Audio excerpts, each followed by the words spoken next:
नमस्कार, मैं प्रद्युमन जोशीला नलवा। जिस तरह से लड़ाई में दो लोगों की लड़ाई हो और उसमें जो पहले मारता है वो बाजी को अंततः जीतने में लगभग कामयाब हो जाता है, उसी तरह से राजनीति में भी जो पार्टी सबसे पहले टिकटों का वितरण करती है वो एक बाजी को तो जीत चुकी ही होती है, जबकि जो मुख्य जो चुनाव होता है उसमें भी उसके नेता को प्रचार और प्रसार करने का सबसे ज्यादा समय मिलता है। जब बहुत सी राजनीतिक पार्टियां किसको टिकट दें उस पर आखिरी नॉमिनेशन के आखिरी दिन तक माथापच्ची करती रहती हैं और अंततः उनके प्रत्याशी चुनावी जो उनका प्रचार है उसमें काफी पिछड़ जाते हैं और आखिरकार बहुत सौ को हार नसीब होती है। लेकिन जो पार्टी सबसे पहले अपने प्रत्याशियों का ऐलान कर दे तो उनको उसका एक एडवांटेज राजनीति में जरूर मिलता है। वही किया हरियाणा के लाल अरविंद केजरीवाल ने। लोकसभा चुनाव की घोषणा से पहले ही उन्होंने अपने प्रत्याशियों की घोषणा कर दी। अगर बात करें हरियाणा प्रदेश की तो हरियाणा प्रदेश में आम आदमी पार्टी और इंडियन नेशनल कांग्रेस दोनों के बीच समझौता हुआ। समझौते में जो इंडिया गठबंधन है INDIA उसके तहत 9 सीटों पर कांग्रेस और एक सीट जो कुरुक्षेत्र की है धर्मनगरी कुरुक्षेत्र उसको आम आदमी पार्टी के कोटे में दिया गया। जो ही दोनों पार्टियों के बीच समझौते की घोषणा हुई, टिकटों का सीटों का बंटवारा हुआ, तुरंत आम आदमी पार्टी के राष्ट्रीय संयोजक और दिल्ली के मुख्यमंत्री अरविंद केजरीवाल ने एक ऐसा फैसला लिया जिसने तमाम जो वर्षों से जो स्थापित दल हैं उनको सोचने पर मजबूर कर दिया। वास्तव में आम आदमी पार्टी एक आंदोलन से उभरी हुई पार्टी है और आम आदमी पार्टी के नेता अरविंद केजरीवाल इस तरह के फैसले लेते हैं जो वर्षों तक याद रखे जाते हैं।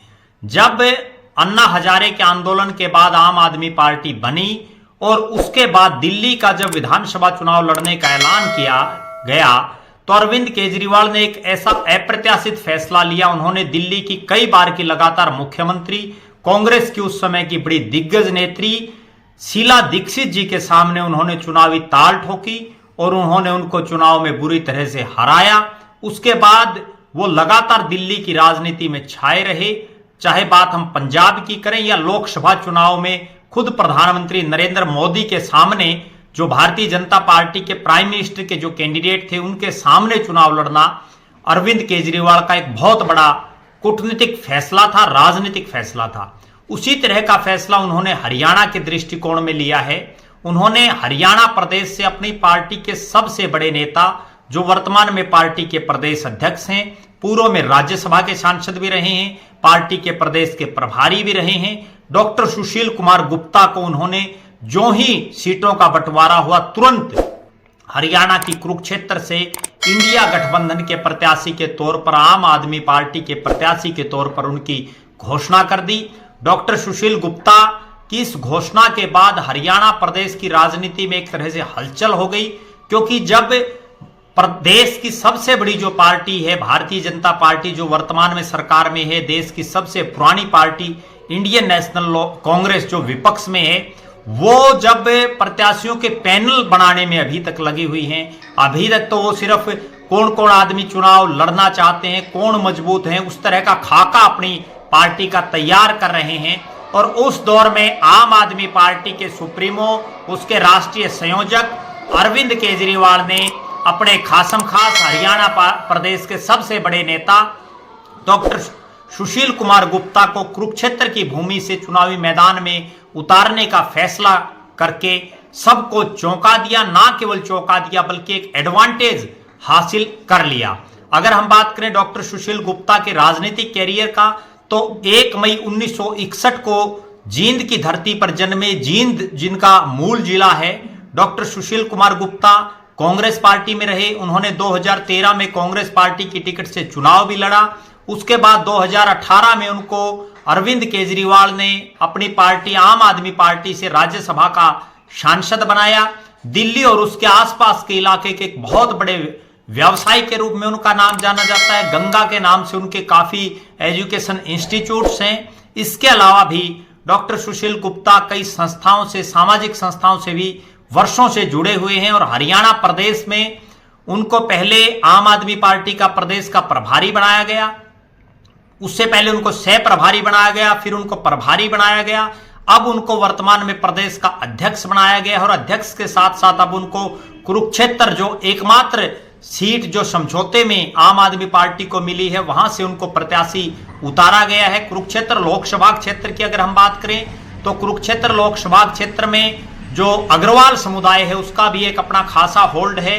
वहां हमारे गांव नलवा के ओम प्रकाश जिंदल, उनके बेटे नवीन जिंदल कई बार सांसद रहे। इसके अलावा भी बहुत से नेता वहां से जो है कुरुक्षेत्र से बाहर के नेताओं ने उस लोकसभा क्षेत्र का प्रतिनिधित्व किया और अग्रवाल समुदाय के नेताओं को यह लोकसभा सीट काफी भाती है।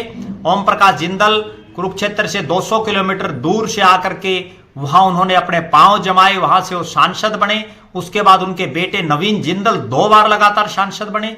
उससे पहले भी गुलजारी लाल नंदा जी से लेकर के और बहुत से नेताओं ने इस क्षेत्र का प्रतिनिधित्व किया है। अब डॉक्टर सुशील कुमार गुप्ता की टिकट की घोषणा के तुरंत बाद से आम आदमी पार्टी के कार्यकर्ताओं में, नेताओं में करंट आ गया है। राजनीतिक रूप से उन्होंने पहली जो सीढ़ी है जीत की उसको पार कर लिया है, क्योंकि पहली सीढ़ी टिकट वितरण होता है और टिकट सबसे पहले अरविंद केजरीवाल और आम आदमी पार्टी ने डिक्लेयर की है। अब देखना यह है कि डॉक्टर सुशील गुप्ता, क्योंकि उनको चुनावी प्रचार के लिए ज्यादा समय मिलेगा, तो अब वो किस ढंग से प्रचार कर पाते हैं और क्या एक बार फिर से, क्योंकि ओम प्रकाश जिंदल हो, नवीन जिंदल हो, वो भी बड़े व्यवसायी रहे हैं, उसी तरह से डॉक्टर सुशील गुप्ता बहुत बड़े व्यवसायियों में उनका नाम है, वो क्या उन्हीं के पद चिन्हों पर चलते हुए और उस क्षेत्र से जो है सांसद बन पाएंगे?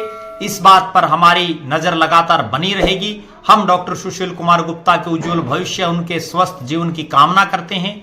आप लगातार हमारे साथ बने रहें। हमारे फेसबुक पेज को लाइक और फॉलो करें, यूट्यूब पर चैनल को सब्सक्राइब करें, बेल आइकन घंटी का बटन अवश्य दबाएं, वीडियो को ज्यादा से ज्यादा शेयर करें, अपने कमेंट्स अवश्य लिखें। बहुत बहुत धन्यवाद। आपका अपना प्रद्युमन जोशीला नलवा।